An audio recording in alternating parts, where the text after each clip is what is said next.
There's something primal about seeing a deer and wanting the antlers on his head.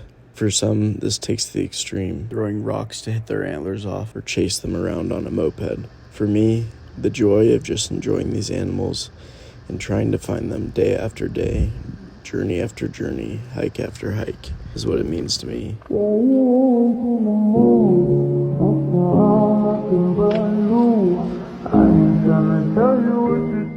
This is my first year shed hunting in Utah. It's been quite a bit of a learning curve, to be perfectly honest, but it's been super fun. With limitations because of my back, I decided to chase some bucks on some private permission that I had with written forms to be able to check these bucks every single day to see if they were still in this area. Day after day, hour after hour, I went back to check. After work, before work, literally at 5:30 in the morning every single day. Then I would go back before sunset. This dedication was grueling. I knew at any moment someone could poach the antlers. I knew someone could walk on this land and pick them up. I knew that a worker or someone else could find them driving down the street. But with all that, I still was willing to dedicate my time to try to find these antlers. And luckily, I did.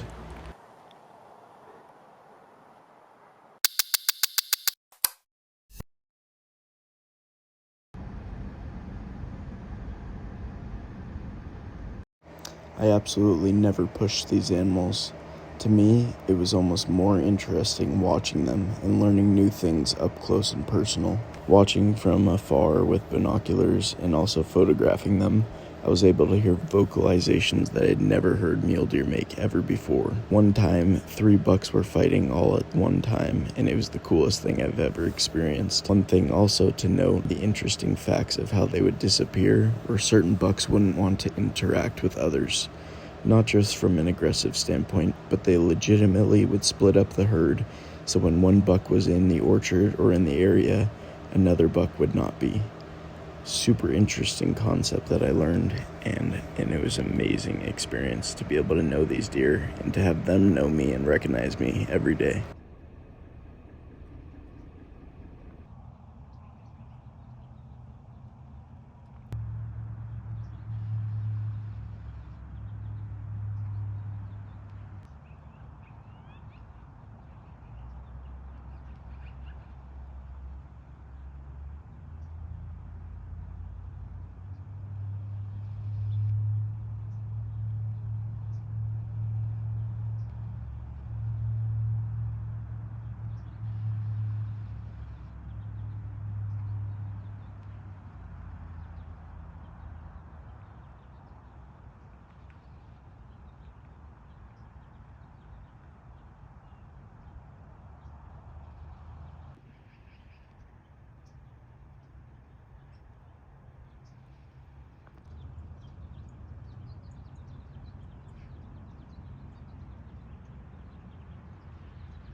I've never been more sad seeing a deer as sick as this one. This deer legitimately was probably 20 pounds. I don't know how it was alive, but it ended up making it through the season with such a late winter.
these freaking bucks would just drop their antlers, that would be wonderful. Instead of me having to check on them every day for the last month. Twice a day, morning and evening.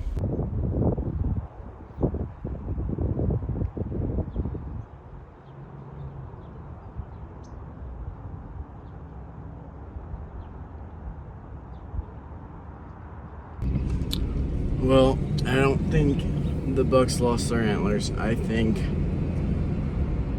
someone pushed them and the bucks ran up somewhere else. It's pretty unfortunate because I had a lock on them for the last month, knowing exactly all their moves. So, not great. But it happens. Unfortunate, but it happens. Well, someone took a side-by-side, which I don't even know if that's legal, through the bedding area. Yeah, I think they bumped all the bucks out, except for the cactus buck. So yeah, I don't know what's gonna happen. Those are my best bets for like a 170, 165, 170 inch buck sheds. And then the inline one, neither of them were there. So they must have gotten pushed out. Don't know. It's public land, I guess. But not supposed to have four, like a side by side up there, so I have no clue. It is what it is.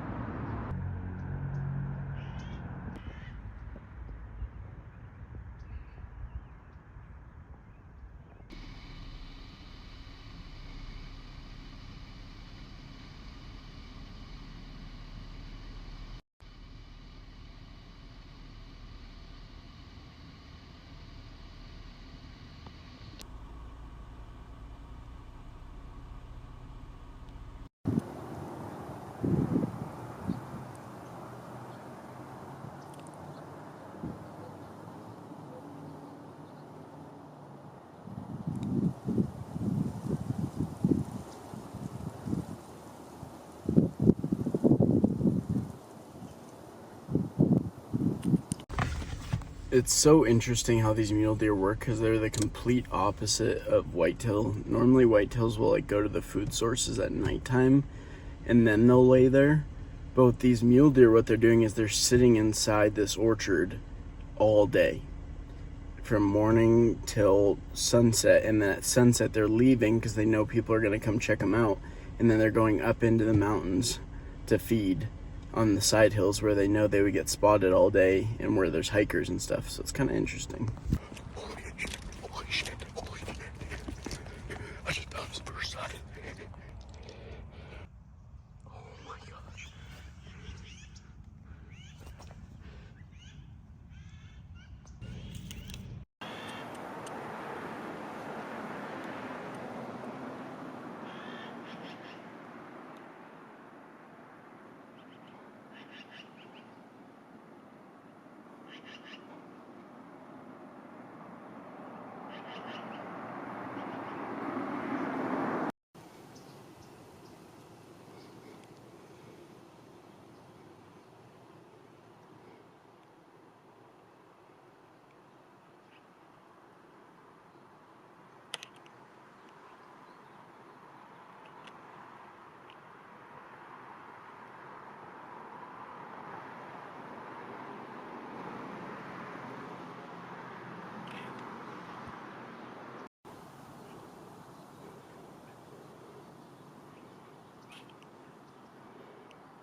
guy, this other guy almost just ran him into the street because he started pushing him. I did it the right way and looked with binos first and found the shed before him. Well, I'm glad I took work off today because I go to the place where I've been watching the buck and he only has one antler. So I walk the outskirts of the area, glass up the shed, pick it up, and then I see this other guy. He's running through the area, pushing all the deer, and they almost run me over. And I'm like, dude, what are you doing? I was like, they've only lost one side. Like, why are you running through the area? He goes, oh, I work near here, so like, who are you? And I'm like, dude, I'm not chasing the deer. And then I see him throw a rock to try to hit the other antler off the deer. What is wrong with people? I don't understand. Like, he's that petty that he has to do that? Like, I have no clue what he was thinking. And I'm like, this dude's like 40 years old and he's that desperate to find a shed off a buck that he needs to throw a rock to try to hit its antlers off. So, I don't know what the guy's doing. He's chasing through.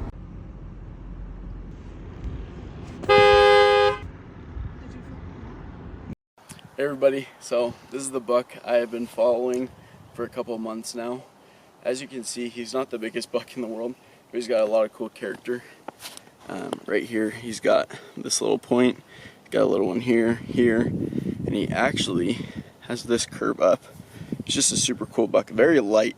Usually when you find bucks over like 150 inches, usually their racks will be super dark, but he's actually super light colored. Just don't think he was rubbing a whole lot, but you can see the base. I mean, he lost it the day I found it, and there's literally 50 people looking for this antler. Couldn't find the other side. Looks like someone else probably found it. Try to see if I can get it off him or see who has it, but if not, it's just super cool.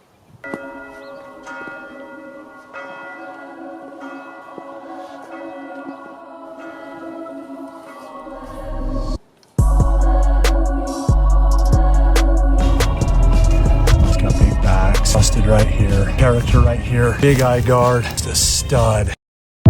We got to meet up and put the antlers together, and they were so kind. Some of the nicest people. I was able to talk to them, and they're just like me. They love the outdoors more than anything. They're in it for the right reasons. They're not doing unethical things. Brett and his son are just such good people, and he was willing to let me buy the antler off of him, which he didn't have to do, but he knew how much it meant to me, and with all my issues, not being able to hike as much as I want, so I really appreciate that.